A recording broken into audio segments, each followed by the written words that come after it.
Sure. Singer-songwriter Stephen Page, who is making his way up and down via rails, he kicked off his album tour. The album entitled Heal Thyself Part 1 Instinct in Ottawa makes his way west down here to Belleville. We're great to have him in the studio with Mark and Ingrid in the morning. Welcome. Thanks, nice to be here. So, they call it whistle-stop tours, so literally you're doing that as you're, on the train, getting on and off all along? That's right, I'm just kind of like sleeping in any of the boxcars along the way. Or the train station, Kind of a hobo tour. Besides the fact kind you're of traveling with a whole bunch of people, do you get spotted on the train? Do people see you and they stop through the whole thing? You're like, oh, there's that guy again. But I've been playing, in the train stations, which is great, because some people find out about it through social media, and they show up, and they're excited because they want to see me sing a few songs, and then there's people who are just there trying to travel, and there's a guy yelling over their shoulder with a guitar. Right. That's right. Now, we say Stephen Page, formerly the Bare Naked Ladies. Is there ever going to be a point you think where we don't have that asterisk after your name, or are you okay with that? Well, it is true. I am formerly of the Bare Naked Ladies, so it is part of my history. But yeah, of course, it'd be nice if it was just Stephen Page, and everybody knew who that was. But I know that I'm connected to that group, and that's great. I'm proud of that. But your story of today is so much more. Let's talk a little bit, first of all, about your solo project before we talk about Stratford, before we talk about your television show Sure. and the other ventures you're involved in. Tell us about Heal Thyself Part 1 Instinct. You called it Pop Tunes, Dark Lyrics. Yeah, it's kind of my thing in a lot of ways. It's what I've been doing for a long time. But it's an opportunity for me to explore a lot of different musical styles and work with different musicians. Most of this record was done with the band The Odds from Vancouver as my backing band. They're great friends of mine for a long time and musicians I've really admired. So being able to work with people like them and write in a whole variety of styles, really based on what I've grown up listening to.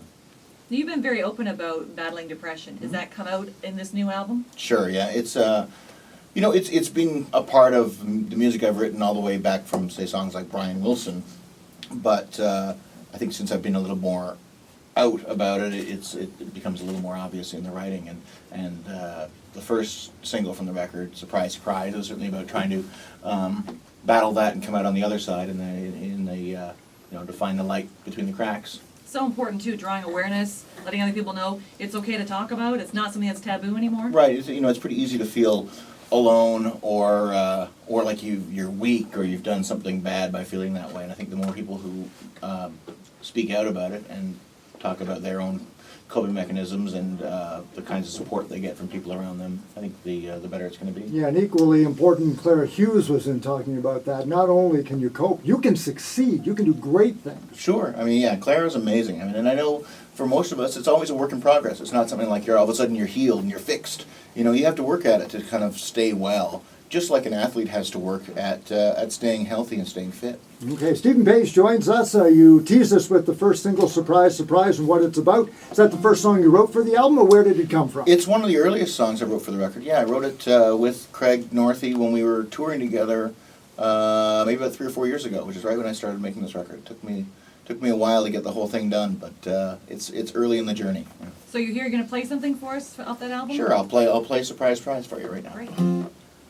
Surprise, surprise, I understand your shock and getting wise.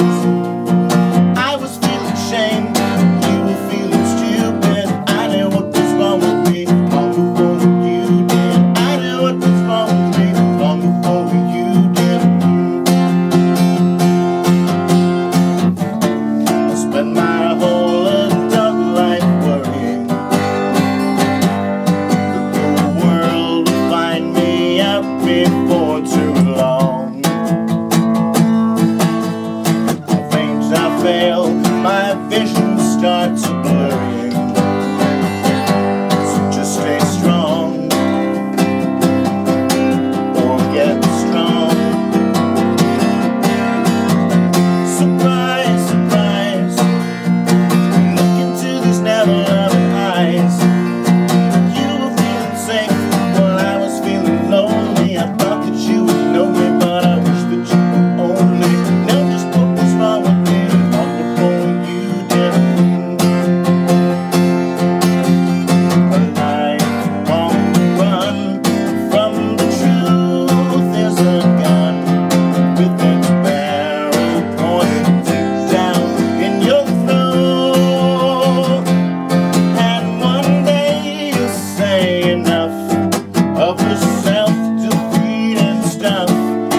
One Instinct, it has that quintessential Stephen Page sound and the play on words with the lyrics. Well, thank you. That's actually the greatest compliment, is for someone to say, hey, it sounds like you. That feels great. Thank you. Now, you've been going, as we mentioned, to the train stations and just getting out in public. In a world where everything is so viral, is it nice just to get out in front of real people and show them what you got? Totally. It's also a little bit nerve-wracking sometimes, because it's pretty easy to hide behind, your YouTube and Instagram and whatever else, and kind of present what you want to present at that time. When you're actually out there in front of people, you're kind of vulnerable, but it's pretty nice to also feel like there's connection between people when you're out playing together. Your career spans everything from probably starting with tapes, and you work your way up to social media and the whole thing. Back when you started, can you imagine where things are now? Is it easier to be a singer-songwriter, or is it harder?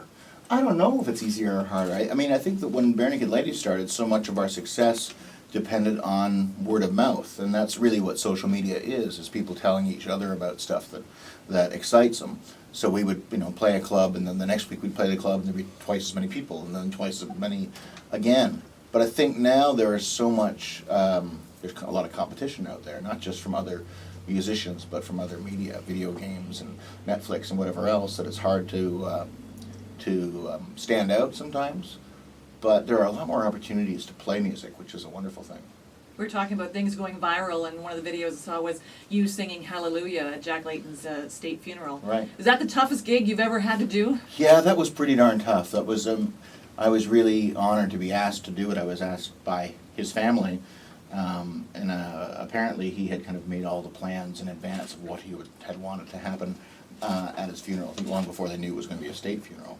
But to stand there on that stage with his family right in front of me and his body right next to me on stage was really intense, and I really felt like I owed it to them to do the best job possible. And I was really glad that And we're going to hand you worked out. Hallelujah. Yeah, Yeah, and not exactly. the easiest song to A go song out there, that's, that's been done so wonderfully by people like Jeff Buckley and Katie Lang and so on over the years. It's like not really a place to compete. It's just all you want to do is just serve the song and serve the moment as best you can. Yeah, I guess I'm always interested too, as a songwriter that you are today, writing an album. Who today influences you? Because everybody continues to be influenced, right? You Don't never say Katy stop. Perry. You'll just ruin it for me. You say Katy Perry. So. I have nothing against Katie. No. I don't listen to her stuff enough to know. But I would say that, I still go back to the stuff I grew up with, and that, Beatles is the number one. You can hear that through a lot of my music, and both their music and the solo music they did, especially in the early 70s, are a big part of what I've listened to. But then there are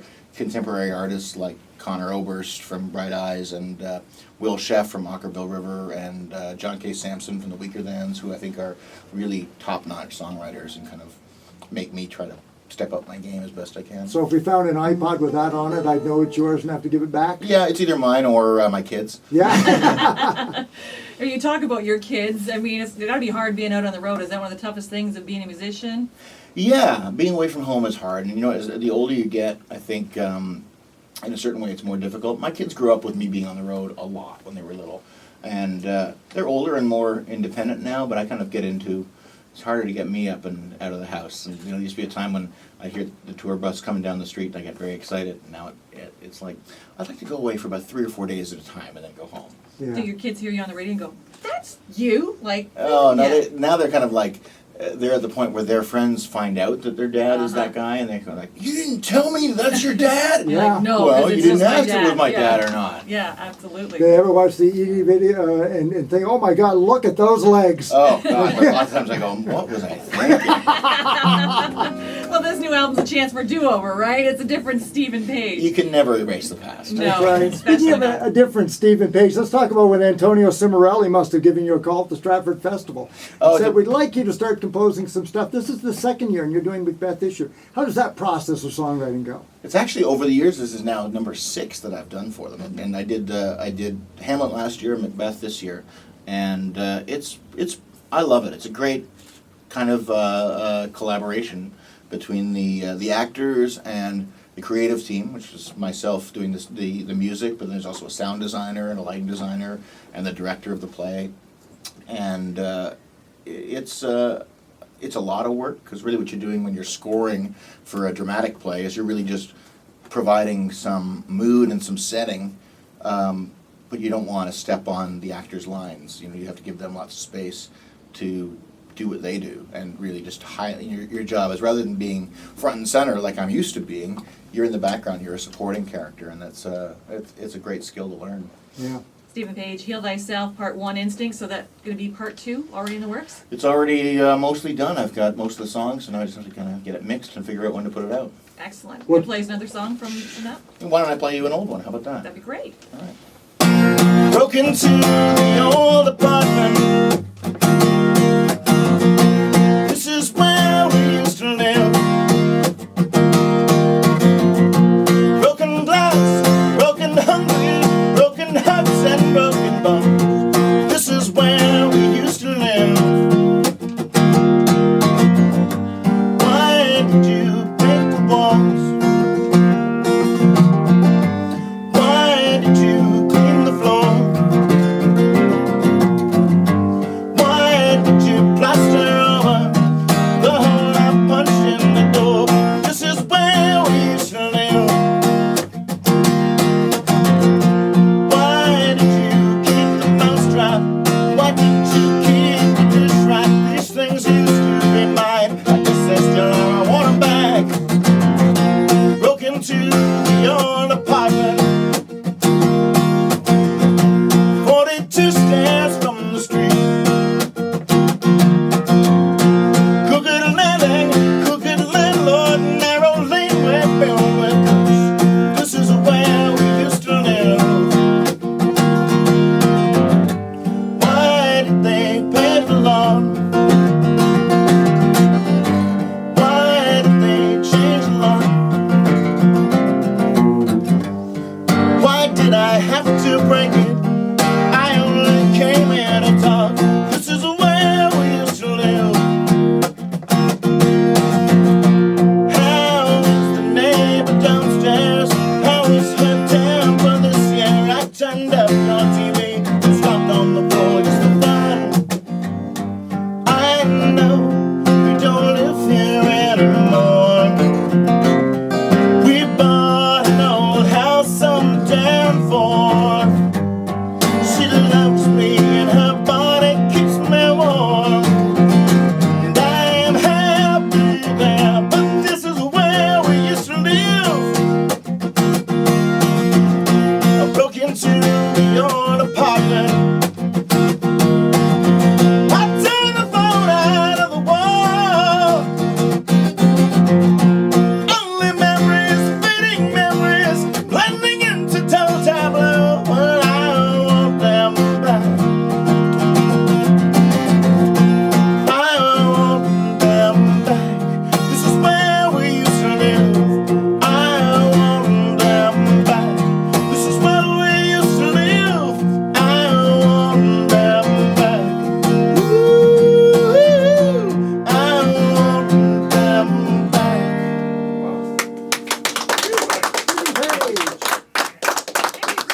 Singing in here this morning, because usually we ask an artist to sing before noon and we get that panic look on their face, but That's you've been right. singing it since the Kingston train station, and so, yeah, we appreciate it. Kingston was my warm-up, so Yeah. that's, otherwise I would Yeah. give you that look, No, absolutely. perfect. Good to hear. A couple of other thoughts before we let you go. If you hang around with Ingrid, now you got to play a game. 'Cause Yeah. All right. We play games. So- You already brought up Brian Wilson. Today is Mike Love of the Beach Boys' 75th birthday. Wow. All right. So we know that your song, Brian Wilson, was based on Beach Boys' Brian Wilson. So I'm going to give you either a Beach Boys song or a 1960s toy.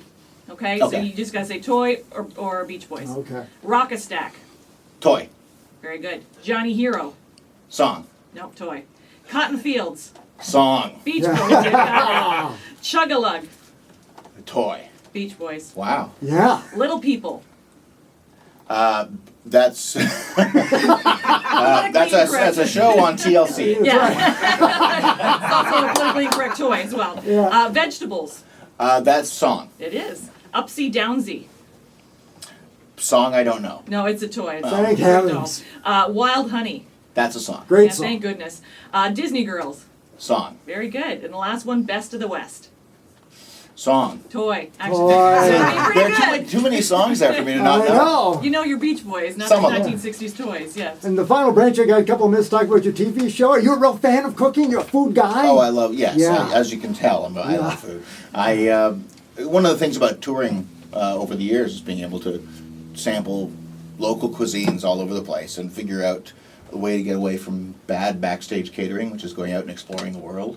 And so, eating for me is so much connected to culture and to geography. And so when I got offered a chance to do the Illegal Eater TV show, it was about finding the secret foods that are out there, the ones that are deeply connected to where they're from, but might be harder to find. It's Yeah. fun to do. Yeah. Well, that's why we brought you Hawkins Cheesies right from Belleville. You That's know. Well, you know Right. what? I live in upstate New York now, so not easy to find. So I'm very Yeah. excited to have my Hawkins Cheesies. You just got to tweet it. We looked, we'll Awesome. hook you up. So Stephen Page, congratulations. You're going to be doing this how long before you head up to Ithaca, New York? I noticed April's Yeah. going to be busy. I actually today's the last day. Then I go and we start rehearsing for our next little swing. I'm doing those next shows as a trio, and then we'll be back up in Canada after that doing more shows. we're so glad that you could stop by our studios today. Thanks for having me.